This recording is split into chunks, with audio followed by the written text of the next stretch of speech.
dari 3 bank ini ya, 3 bank syariah. Oke, makasih Surya. Di sini ya untuk kombinasi bisnis ya, di sini contohnya proses penggabungan 3 bank syariah.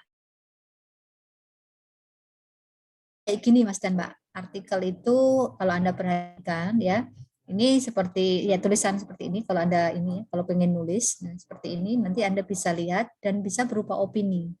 Ya, tapi saya akan masuk ke dalam materi AKL saja ya. Jadi kita bicara tentang penggabungan usaha yang kita bicarakan di materi AKL. Nah, di sini contohnya adalah penggabungan Bank Syariah Mandiri, Bank BRI Syariah, dan BNI Syariah menjadi Bank Syariah Indonesia.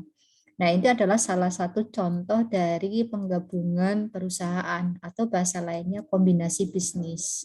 Nah, di sini nanti Mas dan Mbak.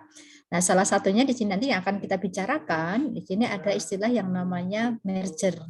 Di sini ya, merger. Nah, nanti akan kita bahas di materi AKL. Itu ya. Terus ada yang namanya conditional market merger agreement. Nah, seperti ini. Nah, ini contohnya. Lain yaitu kelihatankah layar saya karena saya share screen ya, Mas ya, Mbak ya. Mudah-mudahan kelihatan di sini adalah penggabungan untuk PT Perdagangan Indonesia. Ya, di sini nanti ya. Ini Pelindo, maaf. Kalau ini Pelindo, Pelindo. Jadi Pelindo itu ya, teman-teman yang biasa menggunakan jasa kapal di pelabuhan itu pasti mengenal Pelindo. Ya, ada Pelindo 1, Pelindo 2 sampai 4. Nah, di situ Mas dan Mbak, ini pun juga ada penggabungan atau yang namanya integrasi bisnis ya di sini. Kalau Anda perhatikan di sini di artikel, nah di sini Mas dan Mbak, mereka menyebutkan alasannya. Alasannya ini ya, penggabungan itu meningkatkan efisiensi operasional dan belanja modal, capital expenditures, menyatukan sumber daya keuangan, meningkatkan leverage, dan memperkuat permodalan. Nah, ini adalah memang apa ya ceritanya ya yang menjadi melakukan kombinasi bisnis. Nah, di sini nanti ya. Ini dari pelajaran dari artikel itu bisa diambil ya Mas ya Mbak ya.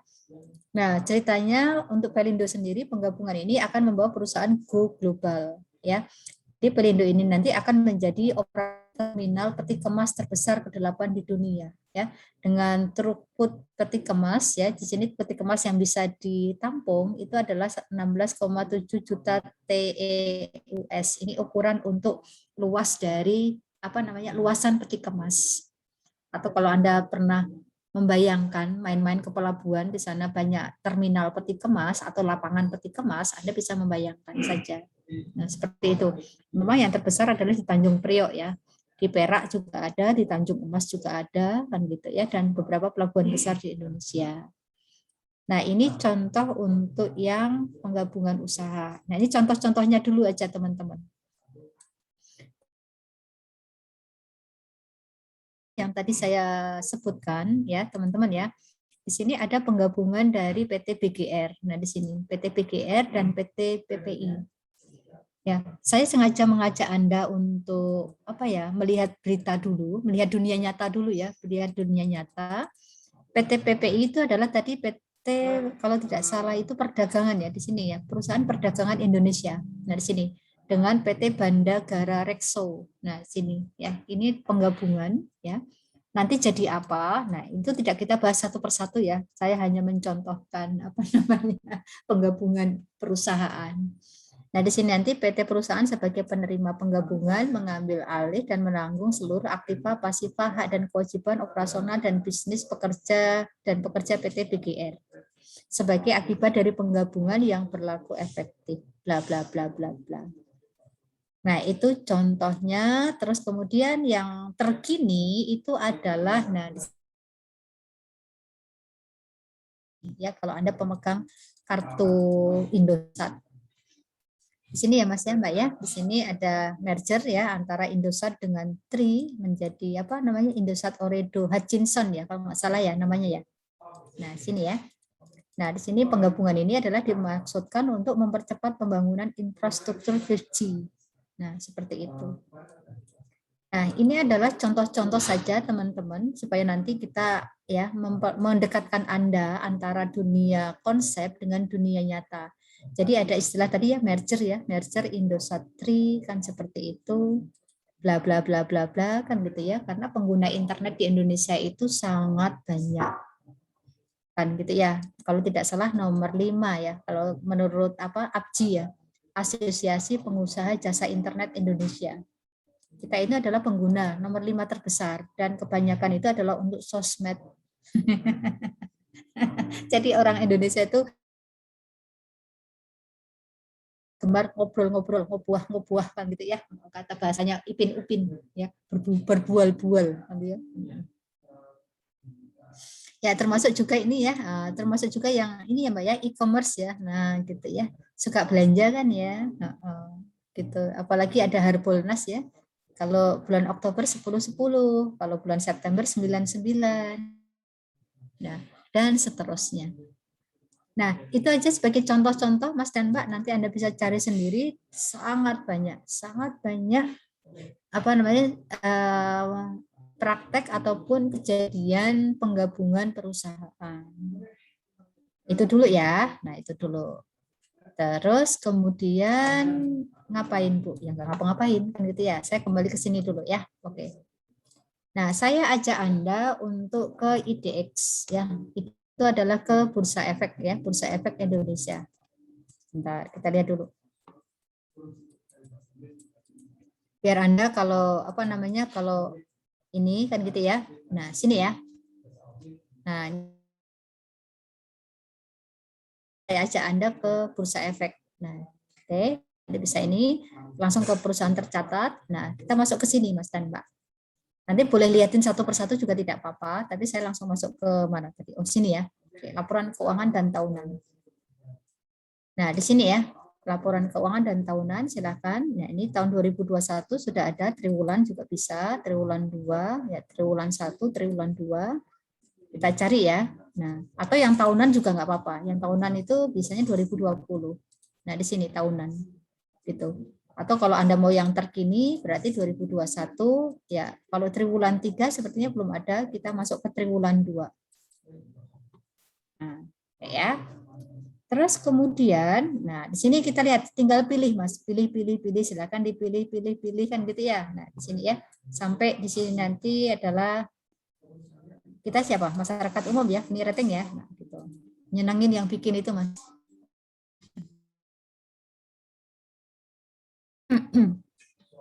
Nah kita ambil salah satu, silakan.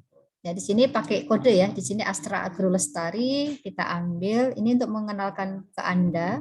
Nah kita ambil yang ini Mas dan Mbak. Bisa dalam bentuk Excel, bisa dalam bentuk PDF. Saya ambil yang PDF dulu. Ternyata kok error. Ada apa ya? Kan gitu ya. Ya sudah, kita kembali lagi. Kita ambil yang enak itu Astra Agro Lestari. Kenapa nggak mau ya? Kenapa udah di sini aja deh. Ternyata kok hasilnya yang seperti ini yang muncul. Ya sudah, kita balik dulu. Kita cari perusahaan lain. S Hardware mau? S Hardware aja ya. S Hardware ya. Sini ya. Oke. Nah, Mbak. Oke, saya ingin mengenalkan laporan keuangan kepada Anda. Ya, ini ya, yang diambil dari Bursa Efek. Nah, di sini ya, Mas ya Mbak ya, apa kaitannya dengan AKL? Ya, kaitannya dengan AKL itu adalah di sini, Mas dan Mbak, bahwa perusahaan-perusahaan ini, teman-teman, ini nanti tunggal. Jadi perusahaan ini adalah perusahaan hasil gabungan. Di sini ya. Nah, di sini ada yang namanya PTS Hardware dan ada yang nanti yang namanya entitas anak. Nah, di sini. Oke ya. Nah, kita bisa lihat ya, kita bisa lihat sebentar ini sambil mengenalkan laporan keuangan kepada Anda. Kita lihat di CALK-nya Mas dan Mbak sebentar. Di belakang ya. Di belakang. PTS Hardware ini gabungan dari berapa perusahaan? Nah, sepertinya di atas sini kecil. Nah, sini sebentar ya. Nah, gedein dulu.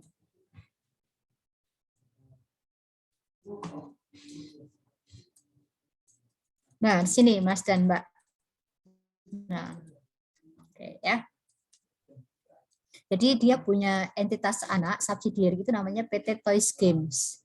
Anda pernah lihat ya tokonya ya, toko toys itu loh. Toys ya, toko mainan ya namanya toys itu ya. Oke. Dan juga punya entitas asosiasi yang namanya PT. Jadi PTS Hardware itu bukan satu perusahaan, tapi dia itu adalah gabungan dari 3 perusahaan ini. PTS Hardware sendiri, PT Toys, dan PT Omni. Yaitu kalau mereka sudah melakukan penggabungan. Jadi nanti di laporan keuangannya itu nanti akan kelihatan, Mas dan Mbak, ya akan kelihatan laporan keuangan tadi yang disusun di atas tadi itu adalah ternyata laporan keuangan gabungan. Laporan keuangan gabungan itu nanti yang kita sebut sebagai laporan keuangan konsolidasi. Nah, gitu teman-teman ya. Oke, ya. Ini sayangnya hardware ya. Sebentar. Saya ajak Anda untuk sebentar. Saya pengen memperlihatkan ke Anda laporan keuangan tahunan saja lah ya. Laporan keuangan tahunan. Nah, gini Mas dan Mbak, tinggal klik saja. Nanti Anda bisa lihat sini. Atau kalau Anda sudah punya, cari aja perusahaannya, misalnya BMRI, misalnya Bank Mandiri. Atau kalau Anda mau yang lain juga nggak apa-apa, kan gitu ya, misalnya. Kalau suka Indofood misalnya, gitu ya, nah juga nggak apa-apa. Nah di sini, ya, oke kita cari yuk. Nah, gitu ya, oke. Nah sini ICBP Mas dan Mbak, ya, oke. Kita cari yang PDF saja. PDF itu berarti ini ya, tulis ini ya. Oke.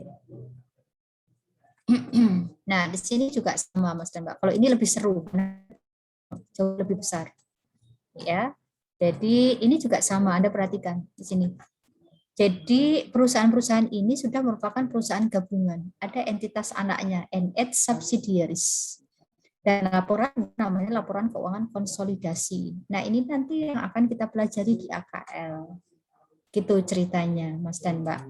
Jadi laporan keuangan konsolidasi itu laporan keuangan perusahaan-perusahaan yang bergabung di bawah Indofood CB, ya Indofood Sukses Makmur. Kita lihat ya bentuknya sih sama aja ya teman-teman ya. Ini ada pernyataan direksi seperti biasa. Sebentar. Nah kayak gini. Ini Anda pelajari di Outlook merupakan KAP-nya, tab-nya.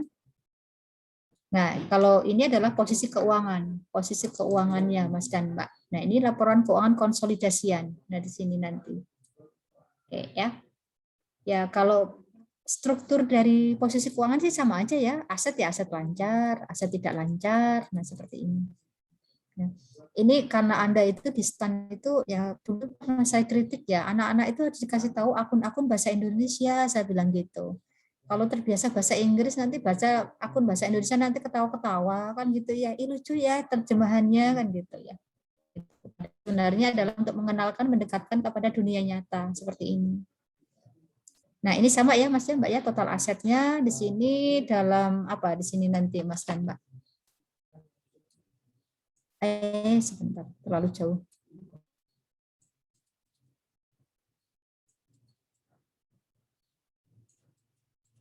Ya, dalam jutaan rupiah ya. Nah, Anda bisa ini ya, dalam jutaan rupiah. Berarti di sini 20 triliun ya, aset lancar ya. 20 di tahun 2020. Kenaikannya cukup besar ya. Masih ingat nggak dulu di AKM1? AKM1 itu kan Anda akan di apa ya? Bahwa laporan keuangan itu harus disajikan komparatif ya Mas ya Mbak ya, supaya ngelihat ini. Bagi pembaca laporan keuangan bisa ngelihat apa? Ngelihat kemajuan atau prestasi ya di situ ya.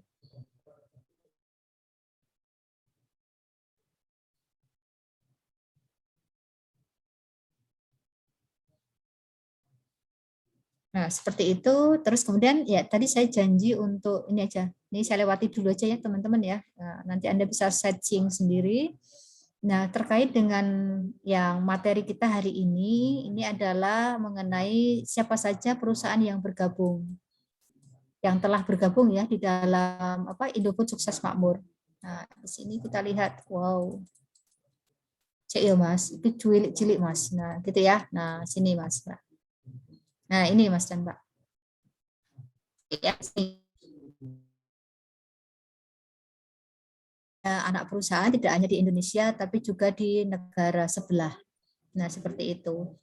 Terus kemudian yang di Indonesia Anda lihat di sini, ini ya, yang kalau teman-teman pasti suka ya, Indofood Frito-Lay ya, yang snack, ya dulu ada snack Ciki, kemudian Cheetos, kemudian kentang panggang, gitu ya, barangkali ya, seperti itu. Nah, ini kan gitu ya. Nah, ini adalah perusahaan-perusahaan yang bergabung, Mas dan Mbak. Nah, namanya tidak selalu Indofood. Nah, di sini nanti bahkan dia punya di Virgin Island ya, di sini ya, di sini. Oke. Nah, ini adalah perusahaan-perusahaan yang ini. Kemudian ada yang namanya entitas tidak langsung seperti ini, Mas dan Mbak. Sangat banyak. Kalau Indofood ya, tadi Astra Agrostra itu sebenarnya juga sangat banyak, Mas dan Mbak. Nah, ini ternyata berlanjut sampai di halaman kedua. Nah, ini ya. Nah, Anda bisa tahu, jadi laporan keuangan itu terutama di CEK banyak tentang perusahaan itu. Gitu ya. Jadi laporan keuangan itu tidak hanya sekedar isinya adalah neraca, kan gitu ya. Kemudian laporan laba rugi, laporan arus kas, perubahan ekuitas, tidak. Jadi dia cerita banyak. Justru cerita banyaknya itu di CALK. Nah, gitu. Kalau teman-teman yang belum pernah melihat laporan keuangan selain di buku, kan gitu ya. Nah, gitu. Dan dia punya, Anda perhatikan Mas dan Mbak, karena kita boleh bangga ya, nah, bangga sih nggak apa-apa ya, bahwa Indofood ini merupakan perusahaan mie instan terbesar di dunia, tidak hanya di Indonesia. Anda boleh jalan-jalan ke Mesir, boleh jalan-jalan ke Kenya, kan gitu ya. Ya, saya pernah jalan-jalan ke Turki, pernah dapat apa ya, yang noodles yang itu bukan yang mie gelas, apa sih, pop mie, ya, kayak pop mie. Bahagia banget Mas ketemu itu Mas, ya ampun Mas kan gitu ya. Setelah berhari-hari itu makan kebab Mesir kan gitu ya, kebab Mesir, kebab Turki, rasanya kan gitu kayak apa. Nah, seperti itu. Nah, ini ya. Nah, dia punya di seluruh nih. Logo Indofood-nya masih ada. Logo Indofood masih ada di situ. Walaupun dengan bahasa setempat. Kalau Anda nanti datang ke Hong Kong kan gitu ya. Nah, kalau di Jepang sepertinya saya belum menemukan. Nah, seperti itu Mas dan Mbak. Dan seterusnya. Banyak banget ya, kan gitu ya teman-teman ya. Oke. Jadi ya, materi AKL ya di sini nanti teman-teman. Oke ya. Ini merupakan apa ya, lanjutan dari apa yang Anda pelajari di AKM. Jadi kita tidak bicara mengenai komponen-komponen laporan keuangan, tapi kita sudah bicara mengenai bagaimana perusahaan melakukan penggabungan dan bagaimana akuntansinya. Terutama di sini nanti adalah penyusunan laporan keuangan konsolidasi. Nah, gitu Mas dan Mbak. Jadi ini adalah saya perkenalkan dulu untuk apa ya, serba-serbi sini. Setting dulu apa yang mau dipelajari di AKL, terutama nanti di bagian ekuitas Mas dan Mbak. Di bagian ekuitas di sini nanti akan kelihatan ya ekuitas sebentar. Nah, nanti ada yang istilah akun yang namanya di sini kepentingan non pengendali. Nah, di sini di AKM Anda belum apa namanya? Anda belum perkenalan dengan yang namanya entitas atau kepentingan non pengendali. Nah, di sini ada akun ini. Pasti Anda bertanya-tanya, kan gitu ya. Bertanya-tanya apa? Bahkan mungkin kemarin pas pelajaran di AKM barangkali udah kelenger duluan ya sama AKM-nya ya. Gak sempet yang namanya OCI. OCI itu apa? OCI ini penghasilan komprehensif lain ya, sini ya. Nah, di sini. Anda perhatikan ini loh komponen-komponen OCI. Nah, seperti ini ada di ya laporan laba rugi komprehensif. Nah, ini sebagai ini yang Anda pelajari kemarin yang namanya OCI, OCI. Nah, seperti ini. Termasuk di sini nanti ya, di sini nanti akan kita pelajari juga di AKL. Nah, seperti itu Mas dan Mbak. Jadi kita sudah tidak belajar lagi seperti akuntansi yang ada di AKM. Gitu teman-teman. Ini sebagai awalan ya untuk mata kuliah AKL yang akan Anda terima di semester 5 dan semester 6.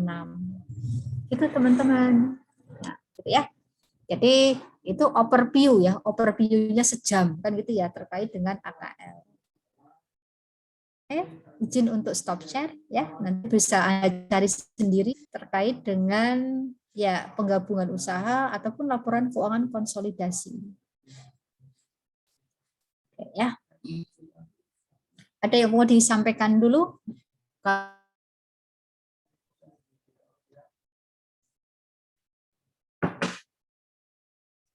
Baik, kalau tidak ada, saya lanjut lagi. Saya pakai ini ya, yang supaya cepat aja sih, ya.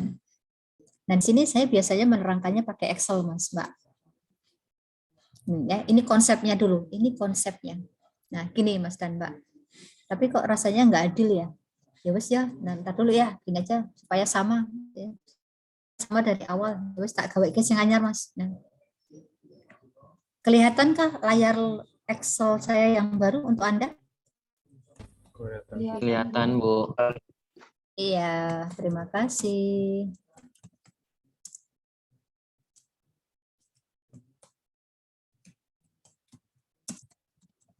Nah, sekarang kita tadi kan lihat dunia nyata.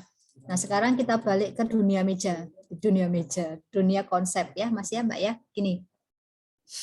Penggabungan bisnis itu berarti penggabungan dua perusahaan atau lebih, Nah, sini Mas dan Mbak untuk bergabung. Jadi sini nanti ada dua ya. Yang pertama adalah melebur. Belum pindah, Bu, ke new Excel-nya. New book. Oh gitu. Oh, lah tadi katanya itu. Ya, sebentar, sabar.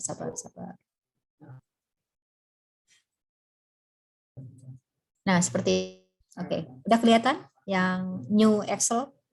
Sudah, Bu. Sudah, Bu. Oke ya. Nah, sini ya. Melebur menjadi satu entitas, yang kedua yaitu memperoleh pengendalian dari entitas lain. Ya, atas saja ya, atas entitas lain. Gitu. Jadi gini Mas dan Mbak ya.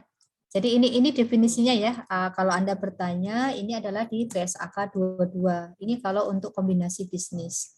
Kalau nanti laporan keuangan konsolidasian itu nanti ada di PSAK 4. Nah, tapi saya kenalkan dulu PSAK 22 dulu ya, yang namanya kombinasi bisnis.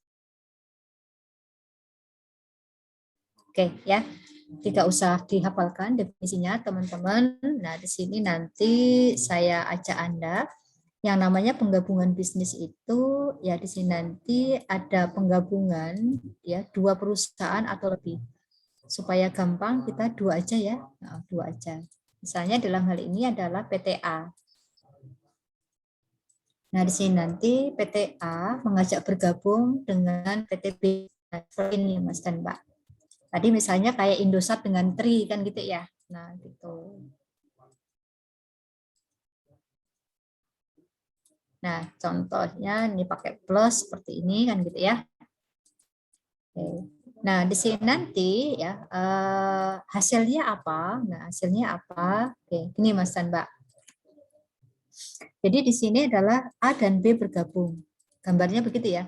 A dan B bergabung. Kan gitu. Oke ya. Nah, tadi A dan B bergabung itu ya motivasinya macam-macam ya. Motivasinya macam-macam itu artinya si apa ya di sini nanti ya. Katakanlah dalam penggabungan itu harus ada pihak yang menjadi inisiator penggabungan yang mengajak bergabung. kayak dulu gitu loh Mbak atau Mas kan gitu ya, diajak mau nggak kamu jadi pacarku kan gitu ya Mas ya. Kan siapa tahu dulu mas-masnya ini ditaksir sama mbak-mbaknya, entah waktu TK, entah waktu SD kan gitu ya. Kan nggak mungkin misalnya tiba-tiba langsung jadian kan gitu ya. Ya juga ya. Oh. Ini hanya joke saja ya Mas ya Mbak ya. Nah, artinya adalah ya di dalam apa ya? Perikatan apapun, baik itu manusia, baik perusahaan, pasti ada yang namanya inisiator. Ada pihak yang mengajak bergabung. Gitu ya. Misalnya saya tempatkan A. A ini adalah sebagai pihak yang mengajak bergabung. Ya tadi kayak Indosat dengan TRI atau tadi PT PPI dengan PT BGR. Nah, artinya ya ini nanti tergantung dari apa? Motivasi penggabungannya tergantung dari apa? Tergantung dari pihak inisiator. Ya, ini ya tergantung dari kepentingan si inisiator. Oke. Ini nanti yang akan menentukan bentuk yang di sini mau jadi apa, kan gitu ya. Nah di sini nanti ada 3 variasi teman-teman. Yang pertama itu adalah di sini nanti ada yang namanya merger. Ya, tadi yang sudah ini ya. Nah, tadi yang sudah dikenal di artikel tadi. Nah, oke ya. Nah, di sini nanti ya ini yang kita sebut sebagai merger. Nah, bisa PTA atau bisa PTB. Gitu ya. Jadi di sini nanti PTA ini masih eksis atau di sini nanti melanjutkan operasinya ya di sini nanti setelah penggabungan itu teman-teman. Sementara PTB, nah di sini nanti PTB-nya adalah dibubarkan. Ya. Karena apa?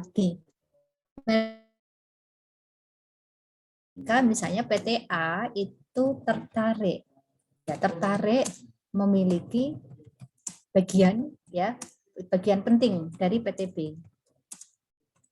Jadi PTB ini dipreteli Mas gitu ya. Nah, misalnya yang paling menarik itu adalah lead bank. Di sini R&D bisa seperti ini. Karena R&D ini biasanya adalah spesifik dari setiap perusahaan. Nah, bisa R&D, bisa intangible asset ya, intangible asset. Nah, seperti ini, intangible customer loyalty. Atau juga bisa brand, merek ya, brand. Sebentar, saya tulisnya salah, brand kan itu ya, merek. Atau bisanya apa ya, selain customer loyalty, brand, corporate culture atau saya tulis culture saja. Nah, seperti ini. Ya. Nah, ini contohnya Mas dan Mbak. Kan itu ya. Ya, misalnya kalau dia tertarik dengan PTB ini R&D-nya sebagus leading, tapi dia ternyata mengalami kesulitan usaha. Dan R&D-nya PTB kalau dimiliki PTA, maka PTA akan menjadi pemimpin pasar atau PTA akan leading di industri tersebut. Nah, seperti itu. Daripada PTA itu bikin tim R&D dari awal, nah itu rasanya kok nunggunya lama dan gambling. Mendingan saya pakai R&D yang PTB punya, sudah jadi, sudah settled kan gitu ya bahasanya ya. Nah, itu salah satunya Mas dan Mbak. Kenapa di sini dipilih bentuk merger? Jadi tergantung dari siapa? Tergantung dari kepentingan si inisiator. Itu ya teman-teman ya. Oke. Terus kemudian berikutnya adalah di sini ya untuk bentuk yang kedua. Bentuk yang kedua ya, bentar ya. Di sini nanti A dan B dan gitu.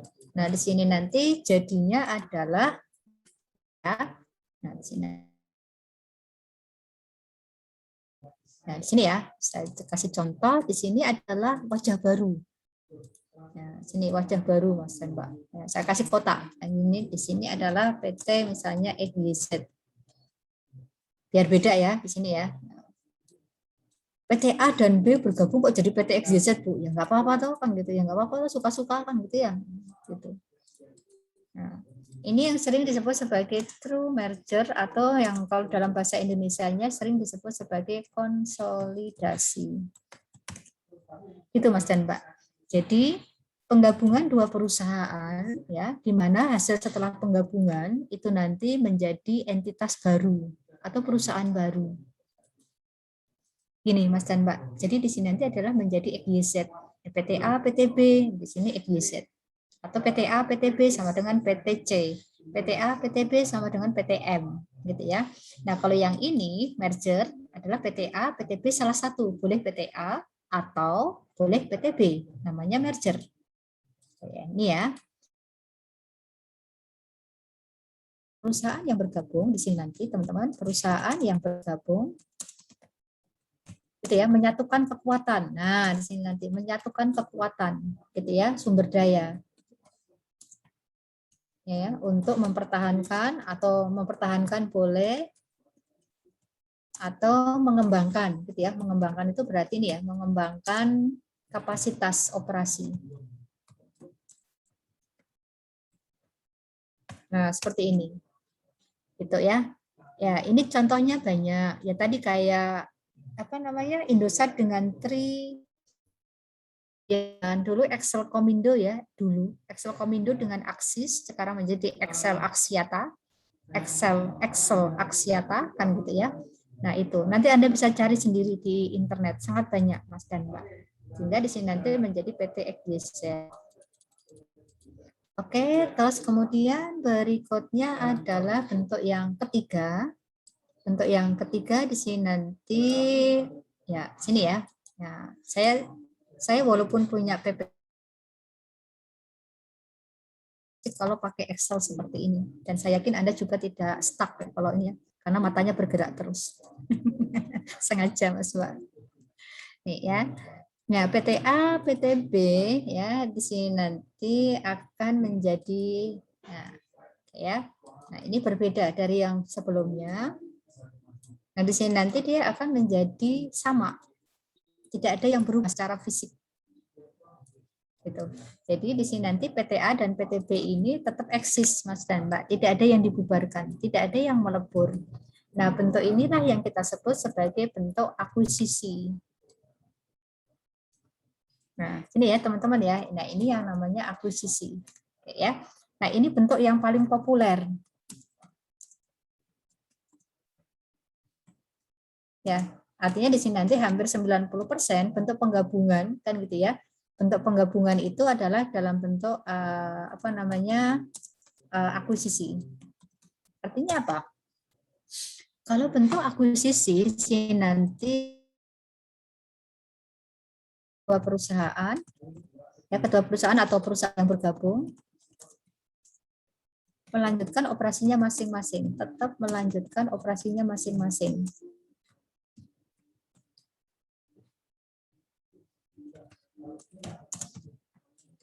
Nah, seperti ini ya. Alasan mereka bergabung itu adalah ya tentu saja sama ya tadi ya, harus ada inisiator ya di sini ya. Misalnya A ini adalah inisiator penggabungan, termasuk di sini nanti adalah dia inisiator penggabungan. Nah, di sini Mas dan Mbak. Artinya PTA ketika mengajak bergabung PTB, nah di sini nanti timbul yang namanya atasan bawahan, di sini nanti pengendali atau sering disebut sebagai perusahaan induk, perusahaan pengendali. Nah, di sini nanti adalah ya seringnya di sini nanti perusahaan anak atau controlled entity, perusahaan yang dikendalikan. Dikendalikan artinya apa? Dikendalikan operasionalnya. Jadi dia harus patuh kepada apa? Kepada perusahaan A. Jadi bawahan yang saya bilang, timbul struktur atasan bawahan. Nah, ini kalau misalnya gini, Mas dan Mbak. Kalau perusahaan di luar negeri, kan itu ya, perusahaan luar negeri pengen mengambil alih atau membeli perusahaan di Indonesia, itu tidak mungkin memilih bentuk ini kan ya, tidak mungkin memilih bentuk merger, tidak mungkin memilih bentuk konsolidasi. Yang bisa dia lakukan itu adalah bentuk akuisisi. Artinya dia bisa mengendalikan dari jarak jauh, jadi kayak remote control gitu ya, kayak kita PJJ sekarang. Nah, seperti itu Mas dan Mbak. Nah, ini nanti timbul yang namanya perusahaan induk dan ada yang perusahaan anak. Statusnya ya. Nah, perusahaan induk tadi adalah yang tadi si pembuat laporan konsolidasi. Nah, di sini.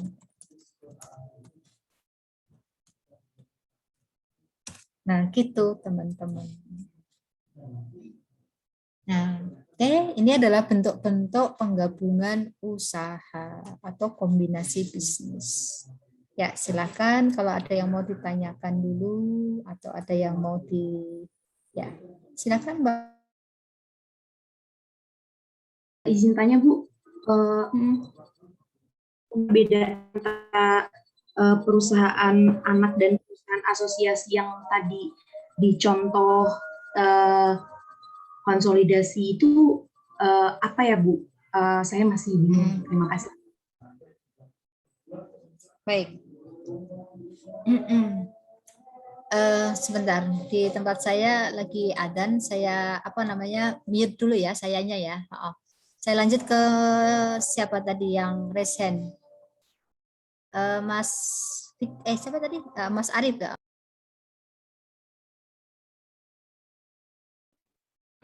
Izin bertanya Bu, kan untuk yang penggabungan bank syariah itu kan masuknya ke merger ya Bu. Hanya walaupun merger kan namanya ganti jadi BSI. Nah, pertanyaan saya sebagai orang yang biasa gitu ya Bu, orang awam, kita tahu, nah, Bu, soalnya kan nama banknya juga berubah, harusnya secara kasarnya kan maksudnya konsolidasi gitu. Terima kasih Bu.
Ya, ya, satu tadi sambil nunggu adzan ya teman-teman ya, maaf ya.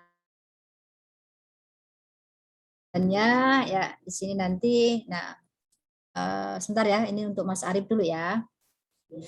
Jadi, nah gini Mas Arif, ya, makanya dikatakan merger. Jadi BSI-nya itu ada dulu. Nah gini ya, BSI ada dulu untuk mengambil alih dari apa namanya, nah gini, mengambil alih dari BSM, BRIS dan ini. Nah di sini ada dulu Mas, ya. Nah kayak gini modelnya Mas, kayak dulu Bank Mandiri juga sama. Gitu ya Mas Arif ya. Makanya dikatakan sebagai merger. Nah, gini Mas Arif. Ini barangkali nanti jadi gede ya, lebih gede ya, karena dia gabungan dari ya 3 bank. Nah, seperti ini. Nah, ini ya untuk Mas Arif begitu kira-kira ya, makanya disebut sebagai merger.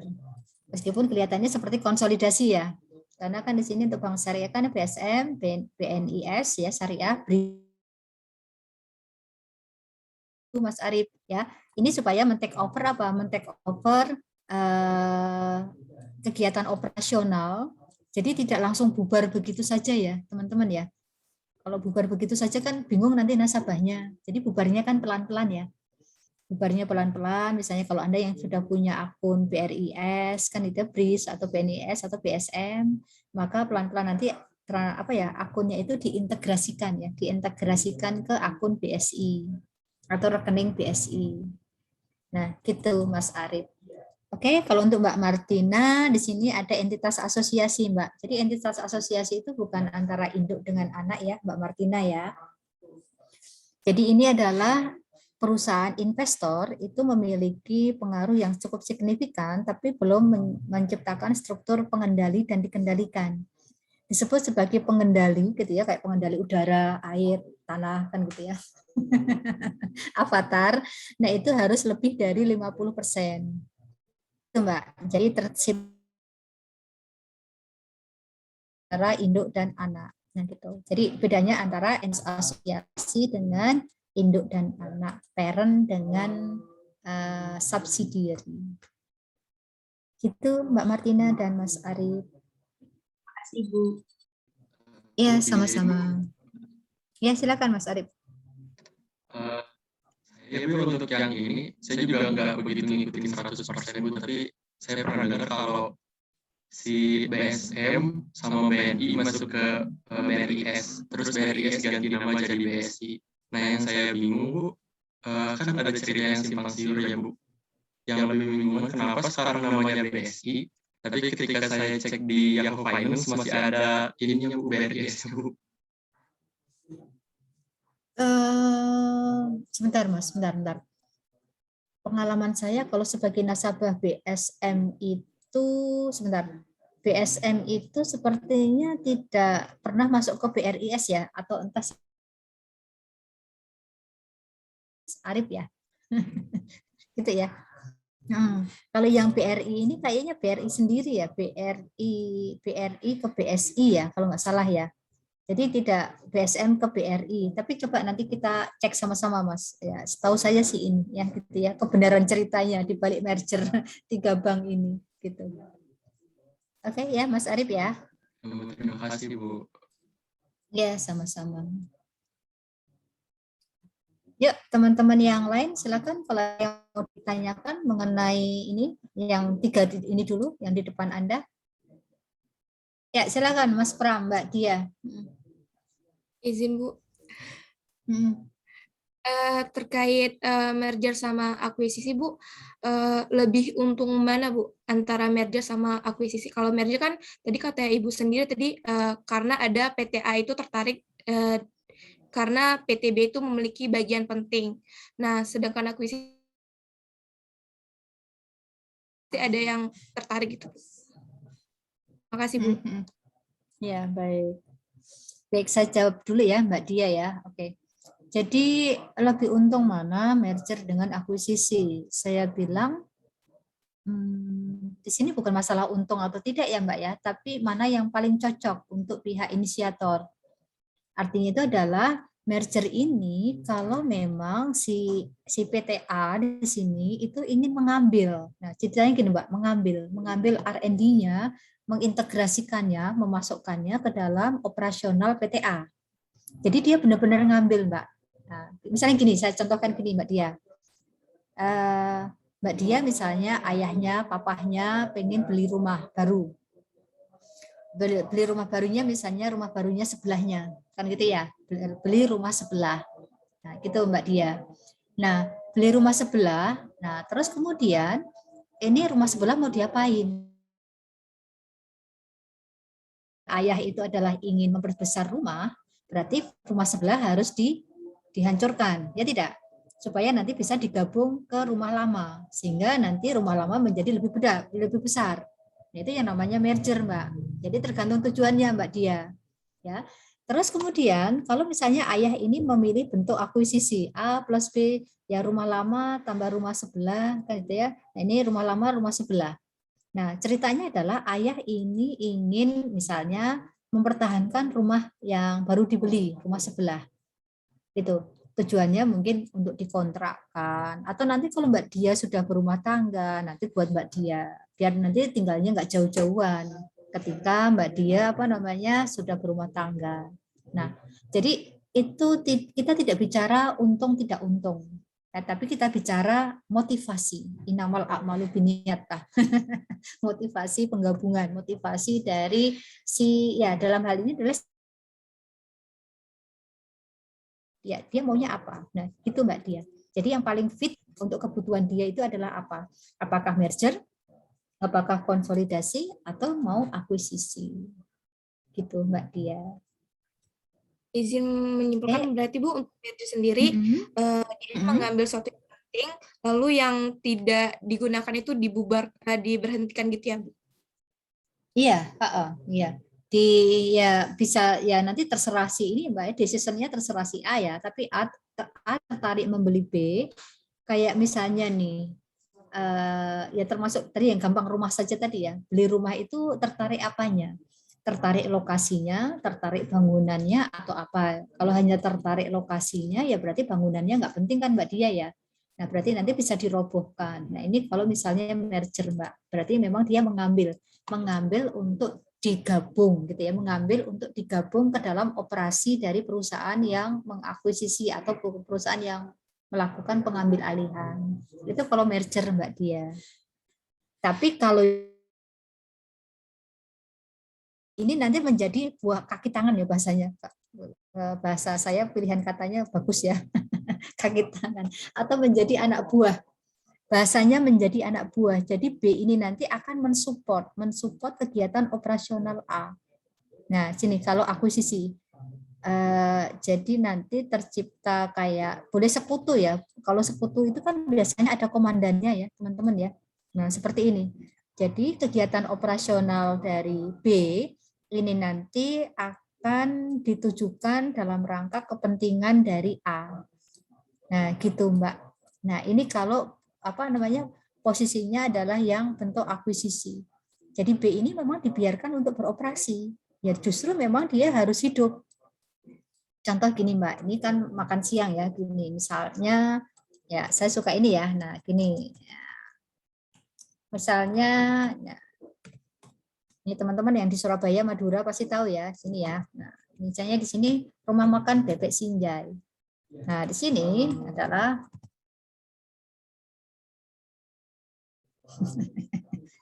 ya tidak Mas Mbak ya.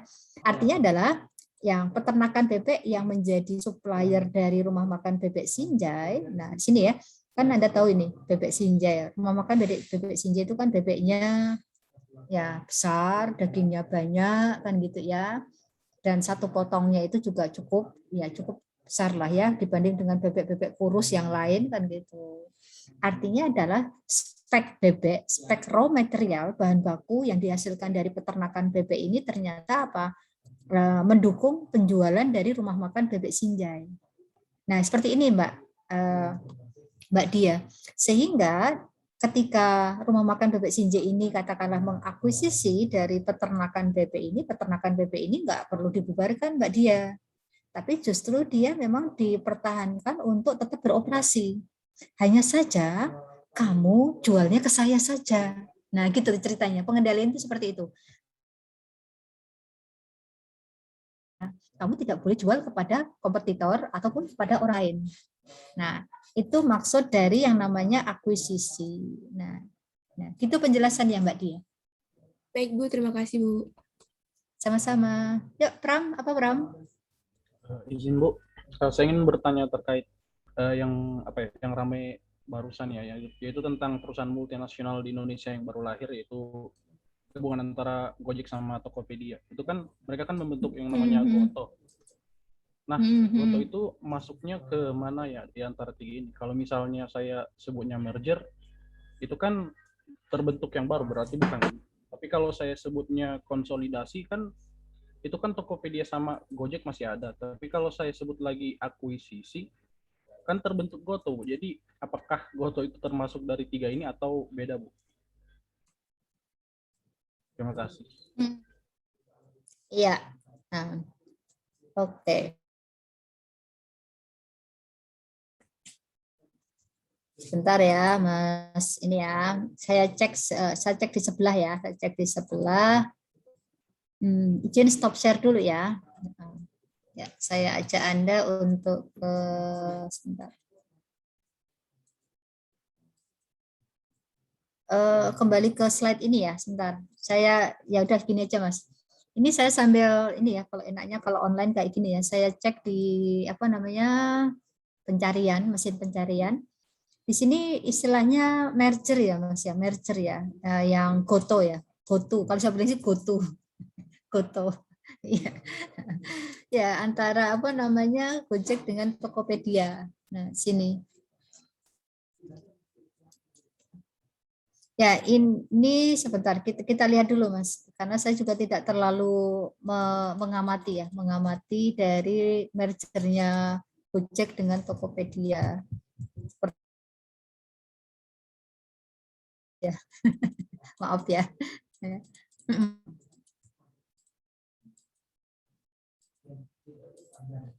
Ya, kalau Goto ini gini Mas, ya, mereka itu sebentar, ya mari kita lihat dulu.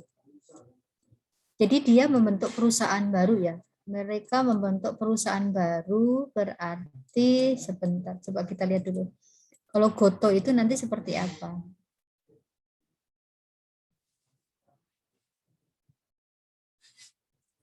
Kalau ini sudah semacam kayak apa ya? Kalau saya bilang kayak mutasi virus ya, mutasi dari bentuk penggabungan ya Mas ya.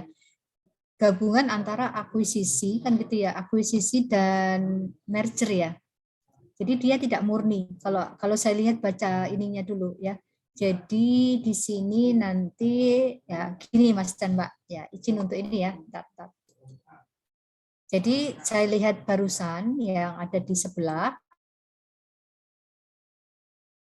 Pram ya, di sini sebentar. Tidak seperti yang di atas. Jadi ini merupakan varian baru.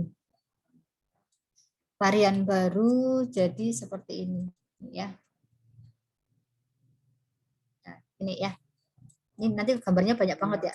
Nah, bentar ya. Nanti saya dikoreksi kalau ini ya, kalau saya ada yang miss ya. Di sini nanti ada Gojek kalau tidak salah, kemudian ada Topet ya, Topedia. Terus kemudian di sini nanti ada Goto ya di sini ya. Oke ya. Nah, di sini nanti ya sepertinya mereka itu membentuk perusahaan baru. Perusahaan baru yang namanya Goto. Nah, seperti ini kan gitu ya hasil penggabungannya. Tetapi Gojek maupun ini masih ada. Nah, seperti ini Mas dan Mbak. Gojek maupun apa namanya Topet. Nah, ini. Untuk saat ini loh ya, untuk saat ini. Nah, seperti ini. Meskipun istilah yang dipakai di situ adalah gini Mas, ceritanya Mas. Jadi setelah penggabungan itu, nah boleh nih kalau mau dianalisis jadi artikel ya, varian baru dalam apa namanya? Varian baru dalam penggabungan usaha. Nah, seperti ini. Nah, kayak gini Mas Pram. Kalau yang saya tadi baca beritanya. Nah, gini Mas Pak. Jadi dia membentuk perusahaan baru, konsorsium baru seperti ini. Jadi dia itu sepertinya apa ya? Kayak sebenarnya sih membentuk perusahaan baru ya. Kalau ini kan dia masih eksis nih, Gojek masih eksis, Topet juga masih eksis kan itu ya. Dan ada perusahaan baru. Jadi yang kalau bahasanya sih konsorsium ya kita bilang ya. Jadi mereka itu ceritanya bukan penggabungan usaha seperti yang di atas Mas dan Mbak ya. Tapi mereka itu sepertinya kalau saya bilang sih membentuk perusahaan baru. Jadi kalau saya bilang di sini nanti adalah sebenarnya mereka itu menyatukan modal. Nah, di sini nanti baru menjadi Goto ya, Goto gitu. Gojek sama Toko ya, Tokopedia, Topet. Nah, seperti ini, Mas. Nah, kayak gini. Cocoknya sih begini. Nah, gitu. Oke, ya. Jadi kayak kalau Anda misalnya mengamati ini kayak Ventura bersama atau permodalan bersama. Gitu ya. Nah, di sini nanti ditambah konsorsium ya. Kalau tadi saya lihat kan di situ kan ada Alibaba atau apa, nah seperti ini. Nah, bentuknya adalah Ventura bersama seperti ini. Nah, gitu Mas Pram terkait dengan Goto. Nanti boleh sambil diperhatikan, dicari-cari artikelnya, siapa tahu nanti bisa jadi bahan untuk dianalisis ya Mas ya, dengan menggabungkan antara ya literatur di AKL dan juga ini ya siapa tahu. Bisa saya berikan Mas Pram untuk sementara ini. Baik Bu, dapat dipahami. Terima kasih. Iya. Sama. Yuk Mbak Amalia silakan Mbak. Iya Bu, izin bertanya.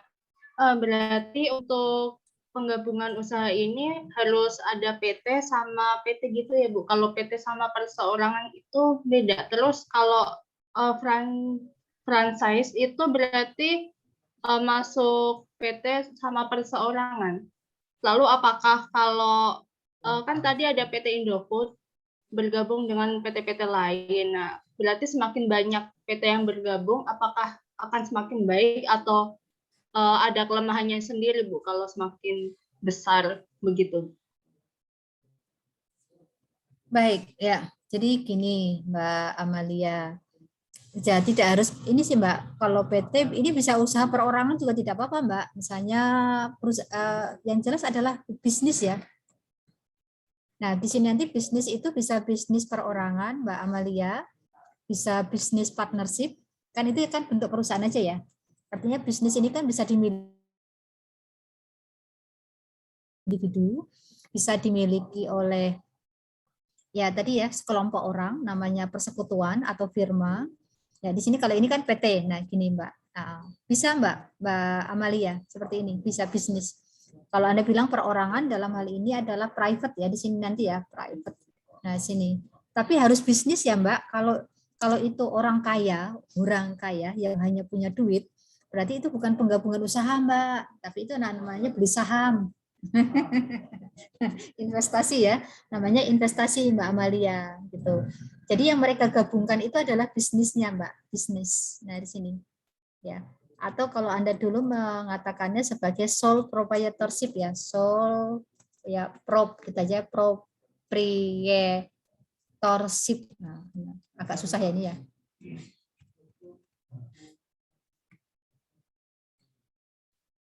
Nah, seperti ini Mbak. Ya, usaha perorangan. Jadi yang jelas adalah yang mereka gabungkan itu adalah bisnisnya Mbak, bisnis. Nah, gitu. Apakah di berbadan hukum seperti partnership ataupun PT perseroan gitu. Nah, begitu Mbak Amalia. Terus yang pertanyaan berikutnya apa Mbak tadi Mbak? Maaf. Yang franchise Bu. Kalau franchise itu bukan penggabungan, Mbak. Kalau franchise itu kan pinjam ya, pinjam atau menggunakan ada pihak yang menggunakan misalnya merek, resep kan gitu ya dari orang lain untuk menjalankan usahanya. Nah, itu namanya franchise. Jadi kalau franchise itu bukan termasuk dalam kombinasi bisnis, Mbak. Ya, karena posisinya tidak imbang. Karena yang ini adalah dia beli dalam hal ini dia beli kayak cara memasaknya, mereknya dan lain-lain. Nah, seperti itu. Jadi tidak termasuk Mbak Amalia. Lalu yang tadi Bu, semakin banyak yang bergabung, apakah PT tersebut akan semakin kuat atau bagaimana Bu? Atau ada kelemahannya tersendiri? Semakin banyak yang bergabung berarti semakin banyak mulut ya Mbak ya. Susah sinerginya ya Mbak ya.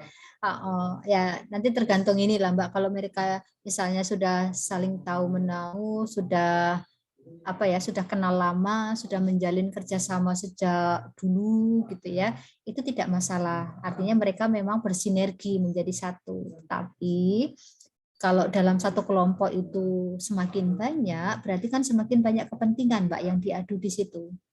Kalau bahasa saya tadi semakin banyak mulut, semakin banyak kepala. Artinya susah untuk mencari kata sepakat. Jadi untuk misalnya fleksibilitas, kelenturan dalam pengambilan keputusan dan lain-lain, nah itu agak susah, Mbak. Nah, itu memang plus minusnya ya. Tapi kalau Anda bilang tambah kuat, ya jelas tambah kuat. Modalnya tambah banyak. Kan gabungan dari perusahaan-perusahaan kan asetnya tambah banyak. Kan gitu ya, Mbak ya. Nah, gitu Mbak Amalia. apa idealnya atau optimalnya seperti apa yang diserahkan ke masing-masing ya. Kayak misalnya gini Mbak Amalia punya kelompok belajar, kan gitu ya. Kalau kelompok belajar, kalau cuma berdua kok sepi ya 3, oke. Tapi ketika menjadi 10 orang, 20 orang, ya bisa dibayangkan kan gitu ya. Nah seperti itu kan banyak kepentingan Mbak. Nah seperti itu. Nah sama Mbak, analognya sama antara yang misalnya persekutuan dalam jumlah, kombinasi dalam jumlah yang besar, dalam level perusahaan, dalam level individual itu sebenarnya hampir sama. Kalau secara ilmu sosial seperti itu. Jadi ada mikronya atau ultra mikro, kalau misalnya kelompok belajarnya Mbak Amalia, dengan yang makro seperti penggabungan perusahaan. Nah, gitu. Tipikalnya sama Mbak, itu namanya perilaku organisasi. Nah, suatu saat ya nanti ya kalau dapat ilmu itu ya suatu saat nanti someday. Oke. Ya, Terima dari kasih, Mbak Bu. Amalia, ya sama-sama. Berikutnya Faisal, Mas Faisal, ya FAR, ya Faisal Aditya Rahman. Terkait akuisisi tadi yang kombinasi bisnisnya itu mengkonfirmasi kalau perusahaan yang jadi perusahaan induk itu apakah selalu yang nilai kapitalnya lebih besar ataukah mungkin ada kemungkinan misalkan perusahaan yang nilai kapitalnya lebih kecil itu menjadi perusahaan induk begitu, atau selalu yang nilai kapitalnya lebih besar itu menjadi perusahaan induk? Kalau yang menjadi perusahaan induk itu adalah perusahaan ya sebenarnya materinya sebentar lagi ya Mas ya, tapi nggak apa-apa. Yang memberikan imbalan ya, memberikan atau menyerahkan imbalan. Nih, yang menyerahkan imbalan Mas, yang menyerahkan imbalan atau pembayaran. Dialah yang menjadi pembeli ya, pembeli. Nah, pembeli inilah yang nanti akan menjadi pemegang kendali. Ya, kendali atas operasi perusahaan lain. Nah, gitu. Jadi tidak melihat dari sisi kapitalnya, Mas Faiz. Memang ya, yang punya sumber daya besar itu pasti yang punya apa? Punya kekuatan ekonomi lebih besar. Ya tidak. Dia bisa beli-beli kan gitu ya. Nah, gitu. Tapi tidak selalu ya. Kalau kita mengatakan bahwa yang kapitalnya besar itu pasti menjadi apa namanya? Menjadi perusahaan induk, ya belum tentu Mas ya. Gitu ya Mas. Baik Bu, terima kasih. Yuk sama-sama. Berikutnya yang kelihatan di layar saya Mas Asif ya, Muhammad Asif Maulana. Apa Asif? Di sini bertanya Bu, kalau misal kepemilikan itu kurang dari 50%, tapi itu sudah termasuk paling besar. Nah itu termasuk pengendali atau bukan Bu? Itu saja Bu, terima kasih. Ya, saya jawab langsung bukan Mas Asif. Walaupun dia pemilik terbesar, tapi dia bukan pengendali. Gitu. Baik Bu, terima kasih. Yuk sama-sama. Satu lagi Mbak Dia masih tanya atau belum menurut? Masih bertanya Bu. Ya, silakan, terkait pertanyaan Pram tadi Bu yang tentang foto itu. Yang tentang foto tadi itu kan berarti dia perusahaan baru. Nah itu terkait laporannya itu akan dimasukkan juga informasinya ke Gojek atau Tokped nggak Bu? Karena kan tadi kan Tokped sama Gojek kan ada di dalam Goto itu gitu. Enggak Mbak, kalau yang saya baca itu asumsinya ya Mbak ya, kalau asumsi saya ya, kalau seperti ini ya, kalau misalnya Goto ini perusahaan baru ya, perusahaan baru yang merupakan perusahaan permodalan bersama. Jadi ceritanya tuh Gojek menyetorkan modal sekian, Tokped menyetorkan modal sekian, sehingga mereka bekerja sama untuk melahirkan perusahaan baru. Nah, kalau bentuknya seperti ini Mbak Dia, maka ini nanti ini merupakan entitas terpisah Mbak, entitas mandiri. Perusahaan mandiri. Ya, mandiri sehingga dia punya LK sendiri, laporan keuangan terpisah. Dari Gojek maupun Tokped. Nah, seperti ini Mbak. Itu laporan keuangan si Goto sendiri tidak merupakan laporan keuangan gabungan antara Gojek dengan Tokped ya, Tokped. Itu Mbak Amalia. Amalia. Maaf Mbak Dia. Ya, saking Ya, ini. Bu. Terima kasih, Bu. Yuk, sama-sama. Baik, kalau sudah tidak ada pertanyaan, boleh saya lanjutkan, teman-teman. Ini ya, saya ulangi lagi ya. Kita tadi mengenal bentuk penggabungan ya, teman-teman ya. Ada yang namanya bentuk merger, A plus B sama dengan A, atau A plus B sama dengan B. Pokoknya salah satu ya, salah satu dari perusahaan yang bergabung itu masih eksis setelah penggabungan. Terus kemudian kalau yang satunya konsolidasi A plus B, nah ini perusahaan baru. Mau C, mau D, nggak apa-apa. Saya di sini ambilnya adalah EGZ. Atau yang ketiga di sini nanti adalah bentuk akuisisi. Bentuk akuisisi sepertinya di sini nanti secara fisik ini tidak B sama dengan A plus B. Ini secara fisik, secara kasat mata itu di sini tidak ada perubahan setelah penggabungan. Tapi secara tidak kasat mata di sini timbul struktur apa ya namanya? Struktur pengendalian. Bahwa sekarang B menjadi anak buah A. Gitu ceritanya. Atau B menjadi anak perusahaan bagi A. Di mana nanti seluruh operasional B ya ini nanti dikendalikan oleh A atau B bekerja untuk kepentingan A. Gitu Mas Mbak ya. B bekerja untuk kepentingan A. Ya tadi saya contohkan misalnya kan tadi peternakan bebek dengan rumah makan bebek Sinjai. Si peternakan ini ya kalau menjadi anak buah atau menjadi perusahaan anak bagi rumah makan bebek Sinjai, maka bebek-bebek ini yang dihasilkan oleh si peternakan bebek ini nanti harus disuplai pertama dulu kepada rumah makan bebek Sinjai. Kalau ada sisa yang tidak dibeli oleh rumah makan bebek Sinjai baru boleh dijual. Seperti itu Mas dan Mbak. Jadi ini namanya pengendalian atas operasi entitas lain. Nah itu yang namanya akuisisi. Gitu ya teman-teman ya, mudah-mudahan jelas ya. Mudah-mudahan ya. Ya gitu.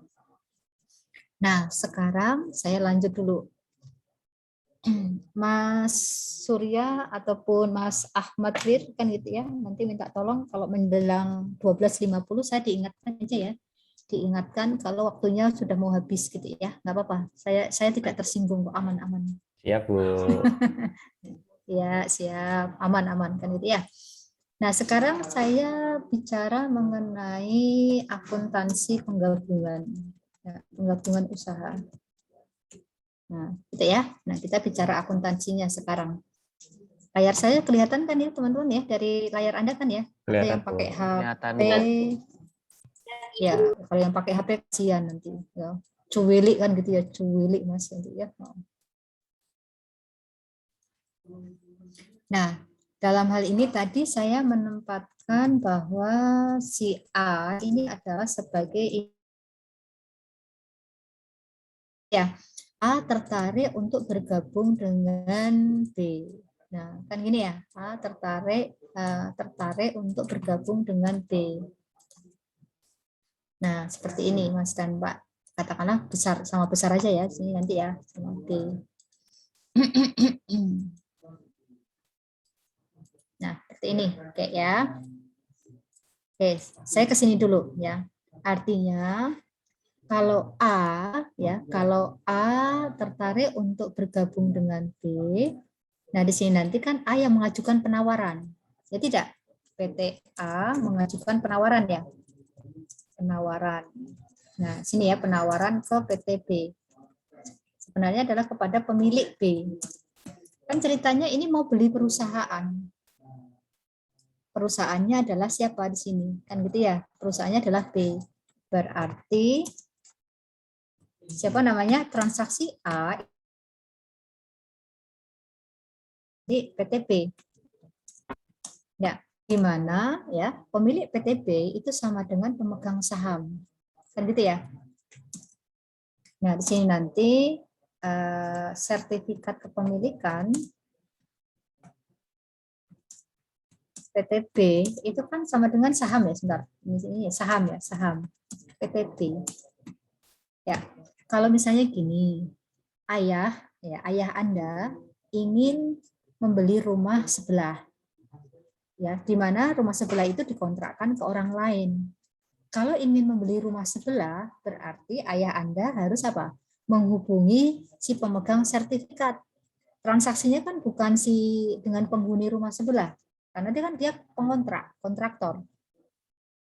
Ini ya Mas ya, berarti dia bertransaksinya itu bukan dengan PTB, bukan dengan manajemen PTB, tapi dengan siapa? Pemilik. Tolong dibedakan ya Mas ya, sertifikat kepemilikan perusahaan yang Anda sebut sebagai saham itu ada di tangan para pemegang saham PTB. Oke ya. Nah, gini.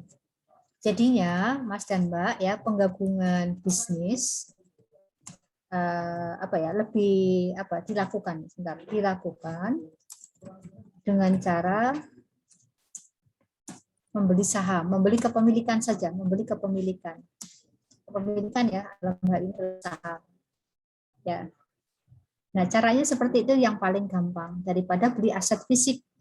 Karena kan aset fisik perusahaan kan sangat banyak, mulai dari uang tunai, kas, sampai intangible aset yang paling bawah. Kalau Anda lihat posisi dari aset ya, total aset. Nah, yang paling gampang itu, paling simpel itu adalah penggabungan itu dilakukan dengan cara apa, Mas dan Mbak? Beli saham. Jadi PTA di sini nanti ya, saya tuliskan menggabung usaha atau bisnis ya, menggabung bisnis PTB ya dengan cara boleh dengan cara membeli saham PTB. Nah, pembelian sahamnya itu ya bisa antara 1% hingga 100%. Ya terserah gitu. Tapi untuk merger dan konsolidasi itu biasanya 100%. Jadi PTA harus membeli 100% saham PTB. Kalau akuisisi boleh kurang dari 100%. Gitu Mas dan Mbak. Baik, sampai sini dulu bisa dipahami teman-teman. Ya. Ya, silakan Mbak. Paham Bu. Oh iya, kirain bertanya. Saya sudah semangat aja, semingit kan gitu ya. Iya, saya merasa merasa 52 ini saya merasa senang kan gitu ya. Ya saya mengungkapkan apa yang saya rasakan gitu ya. Ya karena saya orangnya ekspresif kan gitu ya, ekstrovert. Pemegang saham PTB. Nah, seperti ini Mbak Mas ya. Jadi untuk mentransaksi di atas, berarti di sini transaksinya adalah bukan dengan PTB, teman-teman, tapi dengan pemegang saham PTB. Gitu ya. Kalau pemegang saham PTB berarti saya ilustrasikan untuk transaksinya ya, teman-teman ya. Nah, ini ya. Berarti nanti ya di sini kita lihat ya, munculnya ini dulu ya panahnya ya, maaf ya. Berarti di sini nanti adalah saham PTB. Saham PTB diserahkan kepada PTA. Nah, namanya juga pemegang saham PTB kan gitu ya. Terus kemudian ya PTA, nah di sini nanti yang akan Mbak Mas memberikan imbalan. Kan namanya jual beli kan berarti ada yang saling take and give ya, menyerahkan ya di sini nanti ya. Nah, di sini menyerahkan imbalan.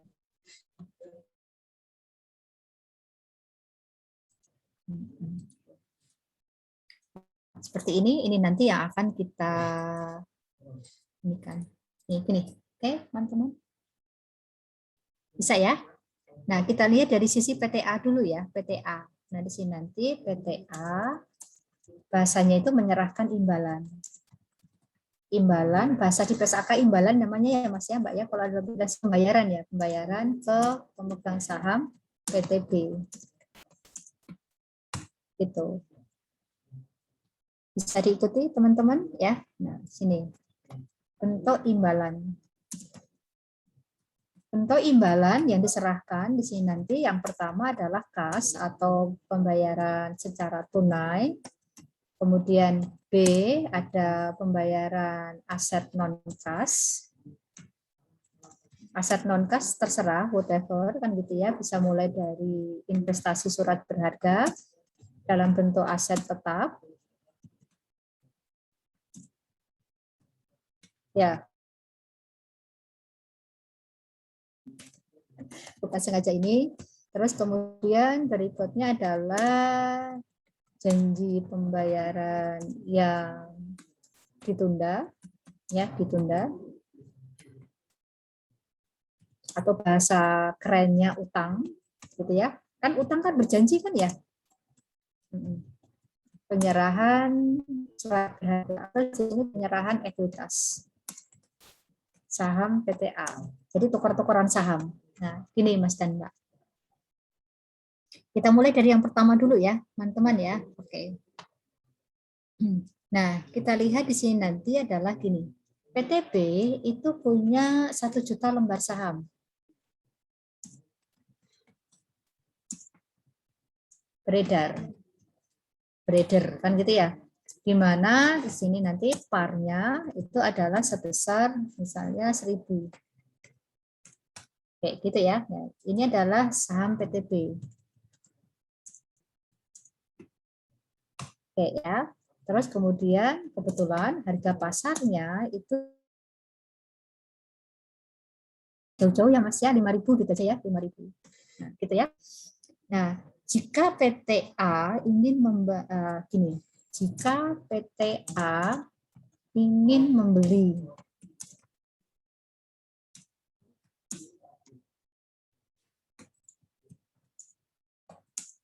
PTB kan itu ya, maka di sini nanti adalah dia mengeluarkan uang berapa Mas dan Mbak? Di sini 1 juta lembar, tulis LB dikalikan dengan berapa? 5.000 ya. Ini ya. Oke. Berarti di sini imbalannya PTA di sini nanti menyerahkan berapa Mbak? Mas 5 miliar. Itu tidak teman-teman? Ya. Ya. Nah, ya. Jadi di sini nanti ya imbalan 5 miliar bagi PTA di sini nanti kan terkait dengan apa? Dia memperoleh saham PTB. Kan gitu ya. Nah, pembelian saham PTB di sini nanti ya apa ya istilahnya itu di sini kita sebut sebagai direct cost. Nah, di sini Mas dan Mbak. Nah, ini yang kita sebut sebagai direct cost. Bentar ya, saya tak gambar dulu ya.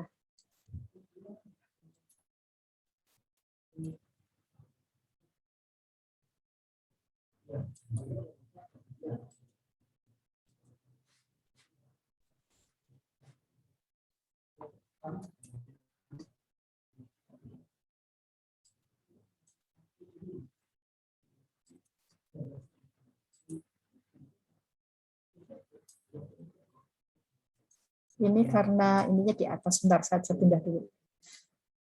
Share screen-nya tadi mengganggu saya, sebentar. Format saja, sambil ngomong sendiri ya Mas ya Mbak ya. Nah, gini ya.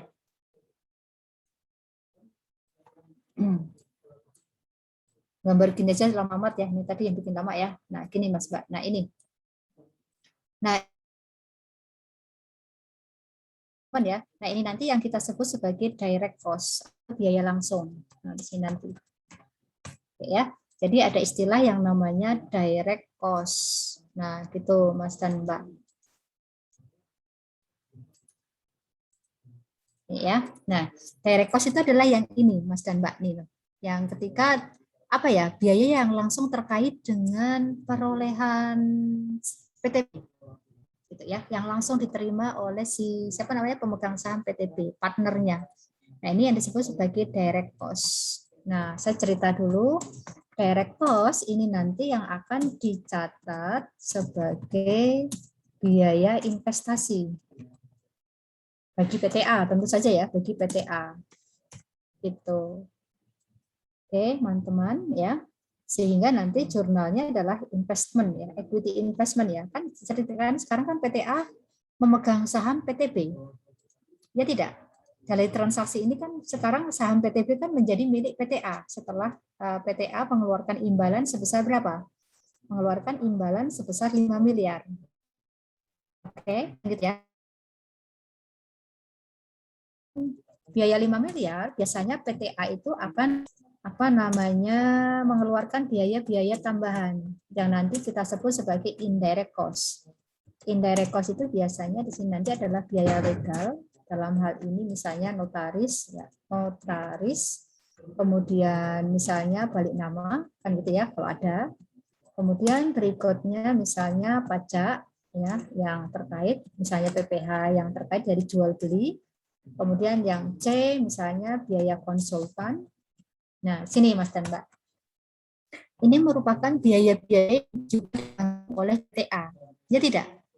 Ya, pokoknya iya gitu ya. Nah, termasuk juga di sini nanti kalau ada biaya broker ya, lupa ya. Di sini nanti ya biaya broker. Nah, kayak gitu ya. Di mana biaya-biaya ini dibayarkan oleh A ya kepada pihak-pihak lain yang membantu proses transaksi ini. Nah, ini nanti Mas dan Mbak tidak boleh diakui sebagai biaya investasi. Tapi ini nanti masuk sebagai secara umum indirect cost ini nanti akan catat secara terpisah, Mas dan Mbak. Dicatat secara terpisah di sini nanti diakui sebagai ya bukan, yang penting adalah bukan dari equity investment. Jadi di sini nanti adalah sebagai biaya operasional. Atau kalau Anda menamakannya sebagai beban atau expense. Nah, seperti ini. Kan gitu ya. Kan dia biaya sekali pakai. Nah, gitu. Nanti bisa investment expense, bisa itu, bisa ini. Kan gitu ya, teman-teman ya. Oke, nah di sini nanti saya kasih jeda dulu ya. Kita kasih angkanya dulu biar ini. Misalnya berapa ya? Sebentar ya. Biaya balik nama misalnya berapa? Ayo 200 juta, 23. Terus kemudian biaya pajak ya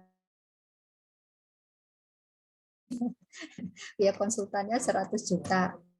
Biaya brokernya ya berapa, Mbak? 150 ya, berbeda ya. Nah, gitu ya. Ya, kita jumlahkan sum kan gitu ya. Nah, seperti ini. Oke, ada biaya 550 juta, Mas dan Mbak. Itu adalah biaya tambahan. Biaya ini nanti kita catat sebagai apa, teman-teman? Nah, di sini nanti kita catat sebagai investment expense atau boleh combination expense. Terus akarmu yang penting expense gitu aja. Ya. Nah, terus kemudian berikutnya adalah di sebelahnya jurnal untuk PTA. Berarti di sini nanti adalah dia mencatatnya, yaitu kan dia dapat sahamnya apa? Dapat saham dari PTB. Berarti dia mendapatkan equity investment, kemudian ada investment expense, dan kemudian ada cash. Ya. Nah, di sini nanti adalah yang tadi 1 juta dikalikan dengan 5.000. Jadi ada sebesar 5 miliar. Ini ya. Terus kemudian itu teman-teman, sehingga kalau dia membayar semuanya secara tunai, nanti adalah dia keluar uangnya sebesar 5.550 juta. Silakan ada yang mau bertanya dulu, monggo. Nah, ini ceritanya adalah pembedaan ya antara direct cost dengan indirect cost.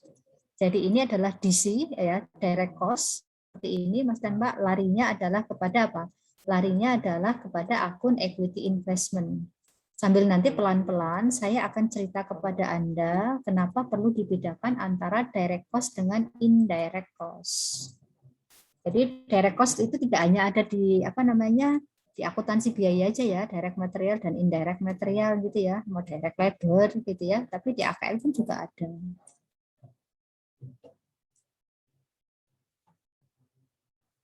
Gimana, teman-teman? Iya, silakan, Mbak. Terkait kalau misalnya kita beli saham beli PTB, tapi kita nerbitin security juga. Nah, itu biayanya gimana, Bu? Pencatatannya. Iya. Baik. Saya keep dulu ya, Mbak ya, pertanyaannya ya. Saya keep dulu ya. Oke, ya. Ini adalah pembayaran secara tunai. Ya, ngomongnya tunai gitu ya. Oke. Nah, sekarang berikutnya adalah pembayaran dengan aset non-cash. Ya, saya tidak jumping dulu ya, bentar ya. Aset non-cash dulu. Aset non kas itu misal apa? Ayo, misal di sini ya, di sini aja ya. Oke. Aset non kas yang dibayarkan. Saya sambil melirik jam kan gitu ya, walaupun saya sudah pesan ke Mas Surya sama Mas Ahmad tadi ya. Sini ada building, katakanlah di sini cost, kemudian ACC depreciation. Sini berarti apa Mas? PV ya? PV apa Mas? Iya, Bu. Book value ya? Sini nanti ada market value atau fair value ya. Oke. Misal berapa? Ayo. Ya. Saya lupa kalau ini ya. Nah, gini ya, buildingnya berapa? Kira-kira berapa, Mbak? 3 miliar ya, Mbak ya? Nah, ini ya. Terus ini kan tidak disusutkan ya, teman-teman ya. Terus kemudian di sini katakanlah penyusutannya sudah berapa akumulasinya? Misalnya 1,5 miliar. 1,5 miliar kurang banyak ini ya, Bu. Nah, gitu ya. Nah. Berarti di sini nanti nilai bukunya adalah ini ya, teman-teman ya. Ini ya gini sambil gitu ya, nggak kelihatan. Ya sama dengan gitu ya, sambil sama dengan gitu ya sini. Oke, katakanlah seperti ini, berarti di sini adalah sebesar berapa Mbak? 1,5 ya, supaya jadi sama dengan berapa? 1 miliar ya, sama dengan 5 miliar ya. Buat Iya, nyamain ini Mas dan Mbak, nyamain apa Mbak? Nyamain harga ini ya, harga apa namanya? Nah seperti ini ya. Ya betul. Nah gitu. Gini Mas Mbak ya, jadi kalau misalnya pembayaran atau imbalan itu dengan menggunakan aset non kas, berarti kita anggap sebagai apa? Disposal ya, pelepasan aset tetap. Ya tidak, dulu di AKM 1, ayo masih ingat enggak? Ayo, anggap saja ingat ya, pura-puranya ingat aja lah ya, gitu ya. Pura-puranya ingat aja ya. Daripada saya ini, gitu ya, daripada saya kecewa kan gitu ya, mendingan ingat aja ya. Ya.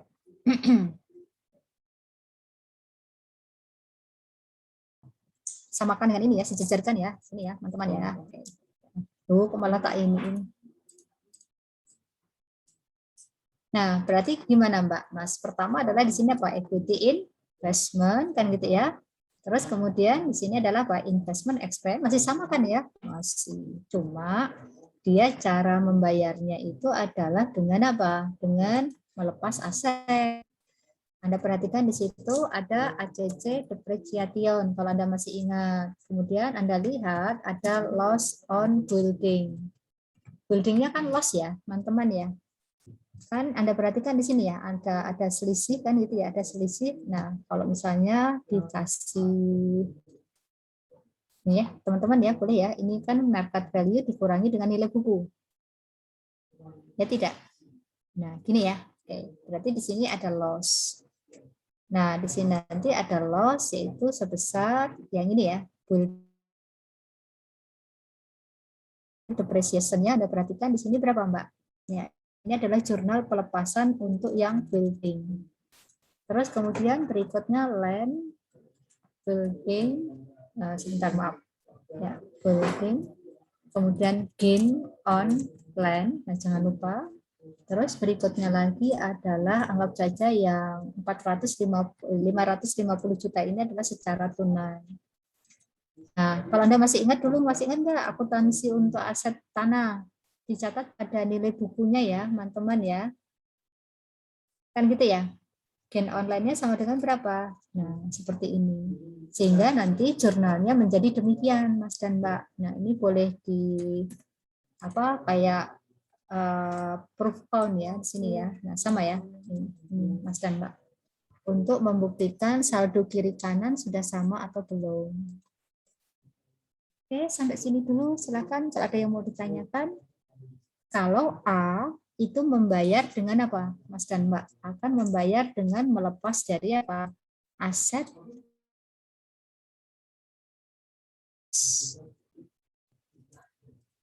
Nah, gitu, Mas dan Mbak. Izin Bu. Baik, yuk silakan Mbak. Jurnalnya boleh nggak langsung kayak loss on disposal aset aja, Bu? Kalau Ibu kan tadi ini dirinci. Iya. Kalau semisalnya Kalau banyak loss-nya daripada gain-nya gitu, Bu. amannya sih dirinci ya Mbak ya, amannya ya dirinci ya. Kalau misalnya tidak dirinci itu nanti ya kadang-kadang mahasiswa ada sih yang gabung-gabung gitu ya. Jadi di sini nanti kan ada gain ya. Gainnya hanya sebesar 2,7 ya di sini ya berarti ya. Ya, tapi untuk sementara ini saya sih nggak masalah Mbak mau digabung atau mau dipisah. Tapi saya menyarankan mendingan dipisah. Nah, seperti itu. Ya. Ya. Nah, pembayaran dengan utang. Ya, saya lanjut ya kalau kalau tidak ada, ini saya copy ke bawah.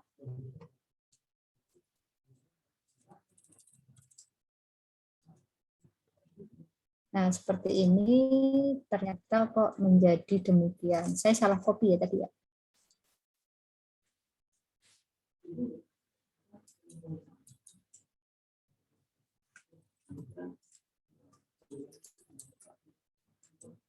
Oke, di sini ya. Oke, nah di sini langsung aja Mbak Mas. Nanti lihatin di soalnya ya. Nah, kalau yang investment expense sepertinya mau tidak mau harus pakai kas ya. Kan nggak mungkin ceritanya kalau membayar siapa namanya? Kalau membayar si legal dan lain-lain kan gitu ya. Tapi tentunya sebentar sini ya. Oke, di sini ada catatan. Asumsi coupon rate, kalau Anda masih ingat dulu pelajaran obligasi, ini sama dengan effective rate. Nah, sini ya, asumsi aja, asumdi gitu ya, asumsi.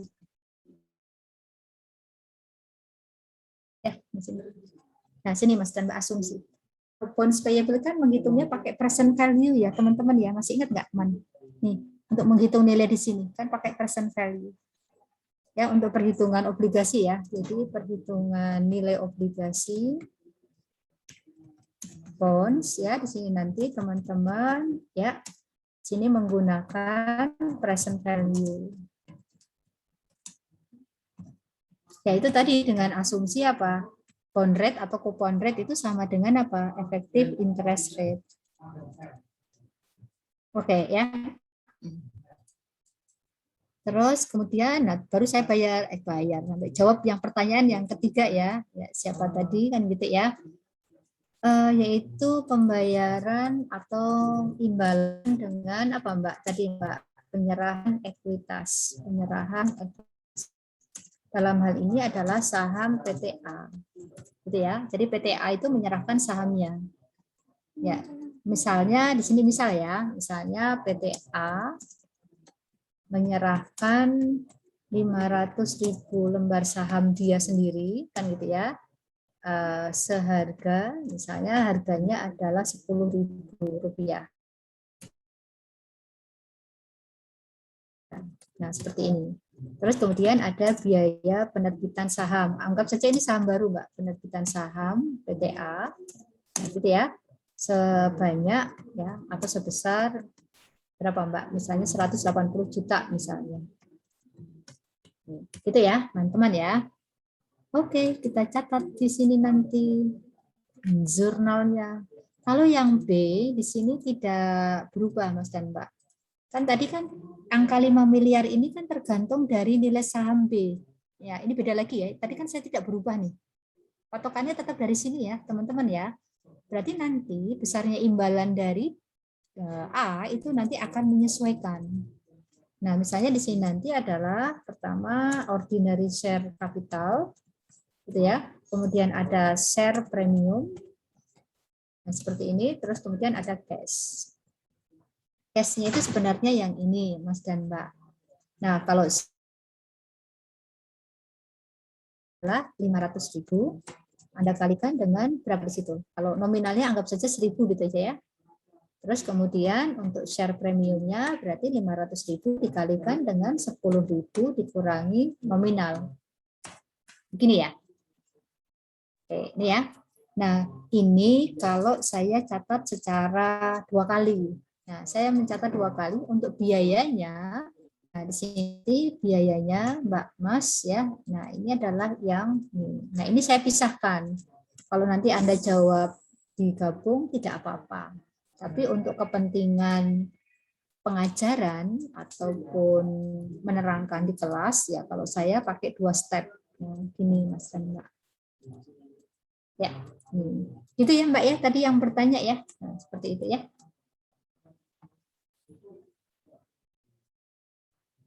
Ya, Mbak Martina, silakan Mbak.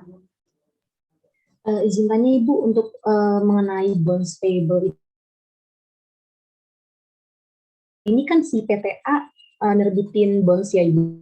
Nah itu harus ke pihak ketiga atau boleh dia nerbitin ke perusahaan yang dia beli. Terima kasih. Ke pemegang saham ya Mbak Martina ya. Jadi nanti di sini jadi gini Mbak, sebentar. PTA menerbitkan saham, menerbitkan obligasi. Ya obligasi misalnya nominal ya, nominal 5 miliar, gitu ya Mbak ya, 5 miliar. Nanti entah berapa tahun masa jatuh temponya kan gitu ya, misalnya X tahun ya. Nah, ini nanti yang menerima adalah ya tentu saja yang menerima adalah tadi si pemegang saham PTB. Ini Mbak Martina, saham PTB. Nah, gitu ya. Nah, jadi yang menerima adalah ya tadi ya, take and give ya. Gitu.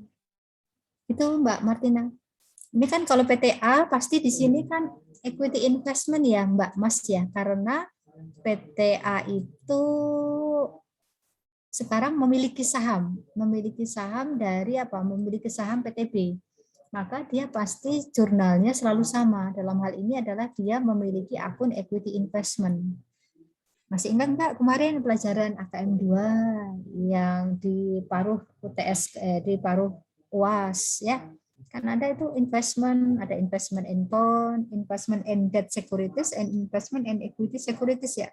Ya di bukunya Tissot. Gitu Mbak Martina. Baik Bu, terima kasih. Sama.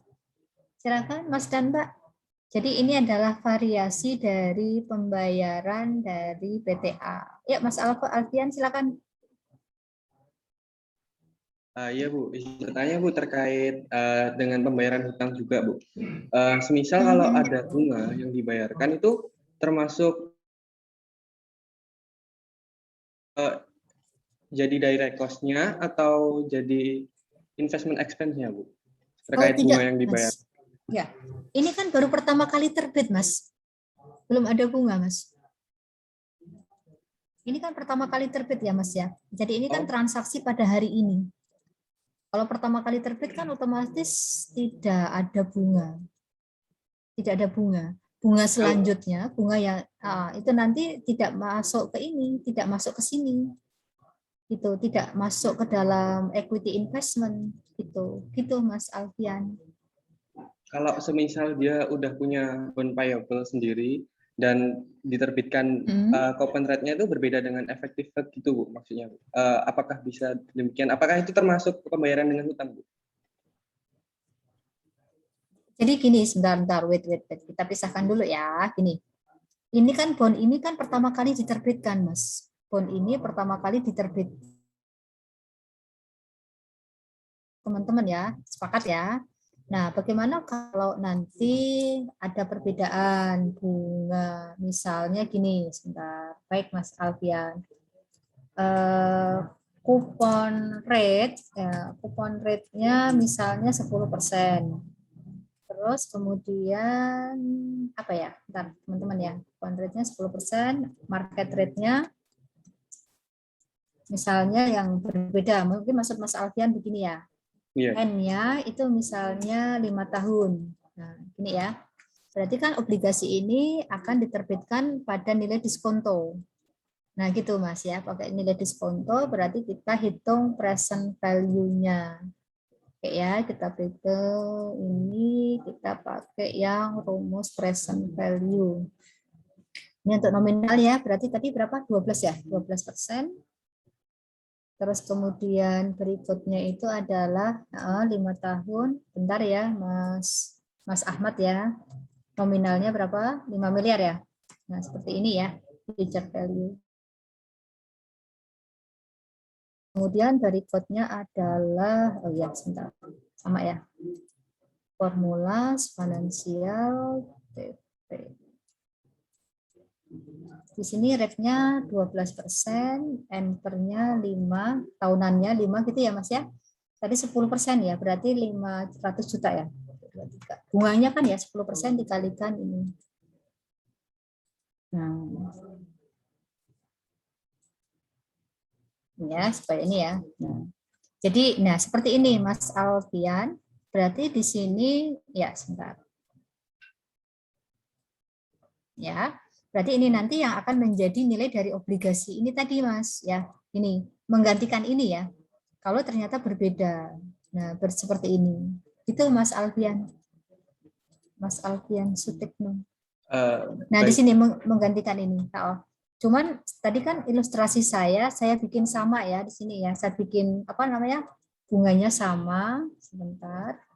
Nah, ini coupon rate-nya sama ya. Coupon rate-nya sama, berarti saya tinggal ganti yang ini ya. Berarti 10 ya. Itu. Terus kemudian di sini juga menggunakan 10%. Nah, gitu ya. Ini kita tarik sebentar. Biar tidak ini. Nah, sama. Nah, di sini Mas. Ini yang saya maksudkan. Ini kalau sama-sama apa di sini? Sama-sama 10%. Nah, di sini kalau untuk yang kolom ini. Tadi saya menghindari yang diskonto. Nah, di sini. Nah, gitu Mas Alfian. Nah, ini nanti yang ini nanti akan menggantikan angka ini. Cuman saya kerepotan. Nambalnya pakai apa? Nambalnya. Kan kurang ya. Kalau kurang ya berarti nanti kasnya nambah Mas Alfian. Kalau kurang berarti nanti kasnya nambah. Ini saya bikinkan ini dulu. Bu, kalau kurang gimana Bu? Kan gitu ya. Yuk nambah no, kan gitu ya. Saya bilang yuk nambah no, kan gitu ya. Nah, misalnya dalam hal ini adalah ini Mas Alfian pakai yang ini. Berarti yang di sini adalah sebentar. Berarti 550 juta ya harus ditambah dong. Namanya kan tukar tambah di sini. Ya tidak teman-teman. Diskonnya sebesar diskonnya. Berarti dia nambah sebesar 410 juta berapa ya di sini ya? 460 ya. Nah, seperti ini. Jadi kasnya ini ada tambahannya. Gini teman-teman. Selain yang 550 ini dia juga apa namanya selisih antara nilai saham. Kan kalau orang bertransaksi itu kan pasti harus setara ya. Nah, setara. Itu ya Mas Alfian ya. Kalau untuk yang ini ya, kalau untuk yang 46 ini saya taruh di atasnya ya. Nah, nanti tergantung soal. Tapi biasanya soalnya tidak mau repot-repot dalam perhitungan present value obligasi. Gitu Mas ya. Baik Bu, terima kasih Bu. Iya, Mas Ahmad dulu, Rita dulu yang mau bertanya. Izin Bu, sudah 12.53 Bu waktunya. Iya, terima kasih. Ya, siap. Mbak Rita? Iya, saya izin bertanya Bu. Mungkin ini agak kembali ke penjelasan awal tadi yang akuisisi Bu. Kalau misalkan akuisisi itu dengan cara PT inisiator membeli saham di PT yang akuisisi itu sahamnya sudah 100% IPO gitu dan sudah dibeli oleh banyak pihak. Berarti PTA itu harus menghubungi semua pemilik sahamnya gitu ya Bu. Terus kalau misalkan yang IPO itu cuma nggak sampai 100% gitu Bu, itu harus gimana supaya bisa dibeli Bu? Apa harus beli IPO saja atau semuanya? Seperti itu. Terima kasih Bu. Ya, aman Mbak Rita. Ada dealer Mbak, yang tugasnya adalah dealer atau broker Mbak. Yang tugasnya mempertemukan antara penjual dan pembeli. Kalau atau iya, gitu. Jadi nanti dia akan ini Mbak, dia akan ya tentu saja dengan komisi yang dia terima, dia akan mencari semua pemegang saham PTB. Gitu ya, supaya nanti pemegang sahamnya ini nanti bersedia tidak kalau saham dia itu dibeli oleh PTA. Jadi bukan PTA sendiri Mbak, kan ada profesi broker dealer Mbak. Jadi cukup broker atau dealer itu aja, tinggal nanti dikuatin komisinya aja. Kalau memang PTB itu penting bagi PTA, pasti PTA bersedia mengeluarkan biaya-biaya tambahan supaya kayak orang jatuh cinta itu loh Mbak, everything I do it for you, gitu aja. Nah, gitu loh Mbak. Ya. Saya jawab gitu ya Mbak ya. Tapi kenyataannya memang demikian Mbak Rita. Ya, don't worry ya kalau soal itu ya. Ya. Sur, apa Sur? Izin bertanya Bu. Ya. Tadi kalau misalkan bayarnya tuh nerbitin sekuritas utang, lalu nanti biaya-biaya indirectnya itu sama kayak sekuritas ekuitasnya nggak Bu? Kayak misalnya bond gitu Bu. Nah kalau misal penerbitan bond itu gimana Bu? Makasih Bu. Baik Sur, makasih. Jadi gini Pak Surya, saya ke sini ya teman-teman ya. Nanti kalau nonton videonya jangan ini ya, jangan ini. Aku tak absen dulu ya sebentar di portal ya, biar nanti saya tidak didenda ya, bentar ya. Karena gini, kalau absen di portal itu nanti saya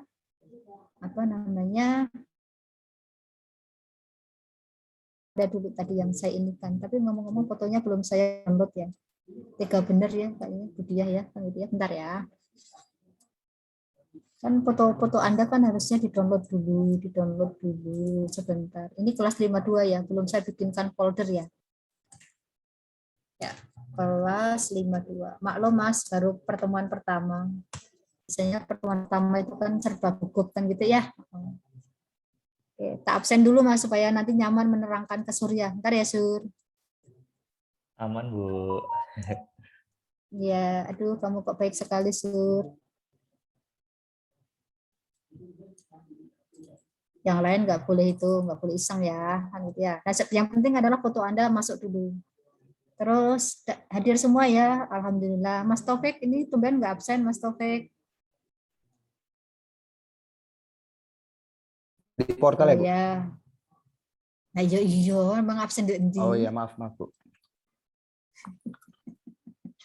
Ya sudah, saya sudah nutup kelas Anda juga di portal ya.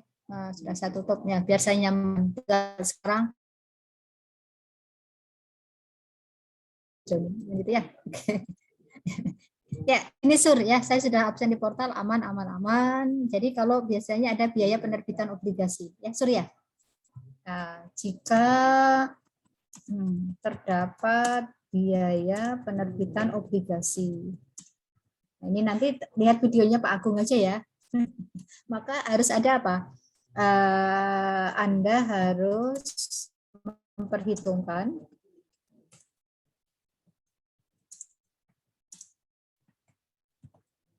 tersebut ke dalam perhitungan apa ya namanya ya, istilahnya modified ya, modified effective interest rate. Gini, effective interest rate atau effective rate gitu aja lah ya.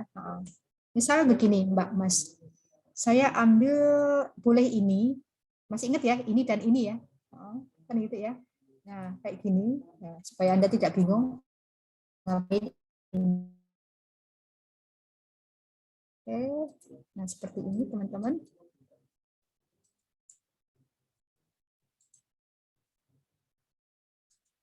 Nah seperti ini ya. Terus kemudian ini tadi kan PV nominal, boleh dicek nanti silakan pakai PV bunga. Oke ya. Di manajemen keuangan kan sudah diakui ini ya. Terus kemudian ini kan merupakan apa Sur di sini tadi Sur. Ini adalah merupakan nilai gini ya, nilai jual obligasi. Nah, di sini nanti Sur, nah di sini nanti ada biaya penerbitan obligasi atau bond issuance cost, BIC. Nah, kalau bond issuance cost itu berarti mengurangi ya Sur. Nah, Sur kan itu ya Sur gitu ya. Jadi di sini nanti mengurangi yang jelas adalah misalnya berapa di sini? Misalnya 200 juta. 23. Nah, seperti ini. Hingga nilai jualnya, tapi menjadi sekian. Nah, nilai yang sekian ini nanti akan berdampak kepada perhitungan ini tadi, modified ini. Anda menggunakan interpolasi. interpolasi perhitungan. Nah, di sini. Nanti lihat videonya Pak Agung saja ya. Supaya cepat aja ya perhitungan effective rate. Karena effective rate-nya sekarang tidak 12% lagi di sini Mas dan Mbak. Ya, jadi di sini nanti sudah tidak sama dengan 12% seperti yang di sini. Sudah tidak sama. Kalau 12% itu hasilnya harusnya 4.639.000.000. Tapi sekarang menjadi berapa? 4.439.000.000. Nah, gitu Mas Surya. Sehingga nanti yang di sini ya kan itu ya, angka yang 46 ini tentu saja nanti menjadi angka yang ini Mas Surya. Atau misalnya kalau saya pindah, nah enaknya kalau nerangin pakai Excel tuh kayak gini, semau-maunya. Maaf ya. Gitu ya. Nah, ini nanti gini Mas Surya. Nah, ini nanti adalah pakai yang ini. Nah, gitu Mas Surya. Jadi biaya. Nah, gitu ya Sur. Ya Bu, paham Bu. Makasih Bu. Nanti untuk apa namanya? Ya sama-sama. Nanti untuk modified effective rate-nya monggo nanti dipelajari di manajemen keuangan ya, di apa videonya Pak Agung ya. Ya, biasanya ini. Nah, pakai yang ini Mas Surya kalau ada biaya. Jadi perlakuannya beda dengan yang saham tadi. Gitu, teman-teman.